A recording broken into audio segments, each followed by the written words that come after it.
మేము తప్పకుండా మాటిస్తా ఉన్నా మా తెలంగాణలోని అన్నదమ్ములకి ఆడబిడ్డలకి మన పోరాటమే అస్తిత్వ పోరాటం, ఆత్మగౌరవ పోరాటం. తప్పకుండా మనం మళ్ళీ తిరిగి వస్తాం. అది కాంగ్రెస్ వాళ్ళకు తెలుసు, మీకు తెలుసు, మాకు తెలుసు.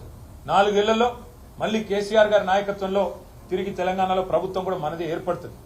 ఏర్పడ్డ తర్వాత వెంటనే తప్పకుండా రాజీవ్ గాంధీ గారి విగ్రహాన్ని అక్కడి నుంచి సకల మర్యాదలతో తొలగిస్తాం. అక్కడి నుంచి వారు కాంగ్రెస్ వారు ఎక్కడికి కోరుకుంటే అక్కడికి తరలిస్తాం. అక్కడ మాత్రం ఖచ్చితంగా తెలంగాణ తల్లి విగ్రహాన్ని పెడతాం. ఇవాళ కాంగ్రెస్ చేసిన ఈ దుందుడుకు, దుర్మార్గ, కుసంస్కార పనికి నిరసనగా తప్పకుండా రేపటి రోజున అంతర్జాతీయ విమానాశ్రయం పేరు కూడా మారుస్తాం. ఒక తెలంగాణ ప్రముఖుడి పేరే పెడతాం. ఎందుకంటే ఇవాళ భారతదేశంలో ఏ నగరానికి పోయినా అక్కడి వాళ్ళ ప్రముఖుల పేర్లు ఉంటాయి. మీరు బొంబాయికి పోతే ఛత్రపతి శివాజీ, అదేవిధంగా బెంగళూరుకి పోతే కెంపెగౌడ పేరు, ఇట్లా ఎక్కడ పోతే అక్కడి ప్రముఖుల పేర్లు ఉంటాయి. కేవలం హైదరాబాద్లో మాత్రమే ఇవాళ రాజీవ్ గాంధీ గారి పేరు. ఇన్ని రోజులు సంస్కారవంతంగా భరించినాం, ఇక భరించే ఓపిక లేదు. ఈ కాంగ్రెస్ చేస్తున్న చిల్లర ప్రయత్నాలు, చిల్లర పనులు ఏవైతే ఉన్నాయో దీనికి ధీటుగా 4 ఏళ్ల తర్వాత సమాధానం చెప్తాము. ఇప్పుడు కూడా తెలంగాణ ప్రజల తరపున, తెలంగాణలోని అసూలు బాసిన అమరుల తరపున నేను కాంగ్రెస్ ప్రభుత్వాన్ని డిమాండ్ చేస్తా ఉన్నా. ఇప్పటికైనా బుద్ధి తెచ్చుకొని ఆ విగ్రహాన్ని అక్కడి నుంచి తరలించండి. కావలసిన విగ్రహాలు ఉన్నాయి. సోమాజిగూడలో రాజీవ్ గాంధీ సర్కిల్ అని పెట్టుకున్నారు మీరు, మేము మార్చలేదు. ఇందిరాగాంధీ విగ్రహాలు బొచ్చెడున్నాయి, ఇందిరాగాంధీ పేరు మీద బొచ్చెడున్నాయి, మేము ముట్టుకోలేదు. కానీ మీరు ఇదే ఒరవడి కొనసాగిస్తే తప్పకుండా మరి ఢిల్లీకి గులాంలు మీరు, కానీ మాకు ఆ కర్మ పట్టలేదు. తప్పకుండా మా తెలంగాణ పౌరుషంగల బిడ్డలుగా చెప్తా ఉన్నా 100% తెలంగాణ తల్లిని అక్కడే పెడతాం. తప్పకుండా మిగతా ఏవైతే మీ జాతీయ నాయకులు అని చెప్పి పెట్టుకున్న పేర్లు ఏవైతున్నాయో వాటిని కూడా మార్చే దిశగా ఆలోచన చేస్తాం. తెలంగాణలో ఈ 8 నెలల పాలనలో, కాంగ్రెస్ పాలనలో మహిళలపై జరిగిన అఘాయిత్యాల వివరాలు మీరు మహిళా కమిషన్ అందిస్తామని మీరు అన్నారు.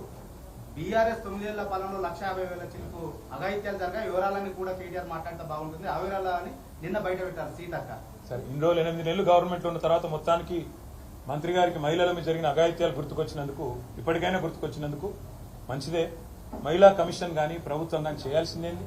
ఎక్కడన్నా మహిళల మీద ఏమైనా జరిగితే అఘాయిత్యాలు కానీ అత్యాచారాలు కానీ వారు ముందే స్పందించాలి. కానీ ఎట్లా ఉంది ప్రభుత్వం వైఖరి? దున్నపోతు మీద వానబడ్డట్టే.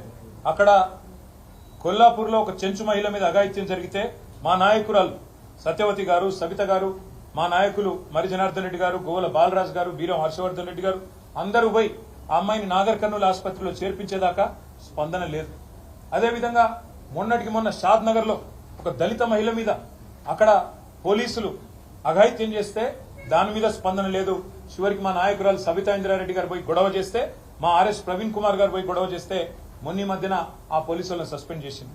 ఒకటి కాదు, ఇవాళ చెప్పమంటే ఎన్ని అఘాయిత్యాలు, ఎన్ని అత్యాచారాలు జరుగుతున్నాయో తెలంగాణలో 8 నెలల్లో మీరే మీ కళ్ళ కట్టినట్టు చూడొచ్చు. మహిళా కమిషన్ అయినా, రాష్ట్రంలోని శాంతి భద్రతల విభాగం పోలీసులైనా చేయాల్సిన పని ఏందండి? వాళ్ళు చేయాల్సిన పని మొదలు ఖచ్చితంగా రాష్ట్రంలో మహిళలు కానీ, పిల్లలు కానీ, రాష్ట్రంలో ఉండే మా అన్న తమ్ముళ్ళు కానీ, ఇక్కడ ఉండే కుటుంబాలు కానీ శాంతియుతంగా బతికే విధంగా చూసుకోవాలి. ఆ తెలివి లేదు. హైదరాబాద్లో మర్డర్లు అవుతుంటే ఆపేసి తెలివి లేదు. హైదరాబాద్లో ఇన్ని అఘాయిత్యాలు జరుగుతుంటే దాన్ని పట్టించుకునే నాదుడు లేడు. రాష్ట్రానికి హోంమంత్రి దిక్కు లేడు. మేము పొరపాటున నోరు జారి ఒక మాట అంటే దానికి ఆల్రెడీ నేను క్షమాపణ కూడా చెప్పిన. ఇక ప్రపంచంలో ఇంతకంటే పెద్ద సమస్య లేనట్టు దాన్ని సమస్య చేసి కావాలని దానికి రాజకీయ రంగు పులిమి ఇవాళ ప్రయత్నం ఏదైతే చేస్తున్నారో నేను మంత్రి గారికి ఒకటే చెప్తా ఉన్నా. మీకు మహిళల పట్ల చిత్తశుద్ధి ఉంటే మీ ప్రభుత్వానికి తప్పకుండా ఒక ఎంక్వైరీ చేయండి. ఎలాంటి అఘాయిత్యాలు జరిగాయి, ఏం జరిగినాయి, శాంతి పద్ధతులు ఆనాడు ఎట్లుండే, ఈ రోజు ఎట్లుండే, ఏం చేసిందండి ఆనాడు మా ప్రభుత్వం? ఇక మా మహమూద్ అలీ గారు ఇక్కడనే ఉన్నారు, హోంమంత్రిగా పనిచేశారు. షీ టీంలు పెట్టింది ఎవరు? భరోసా సెంటర్లు పెట్టింది ఎవరు? విమెన్ సేఫ్టీ వింగ్ చాలు చేసింది ఎవరు? షీ షటిల్స్ ప్రారంభించింది ఎవరు?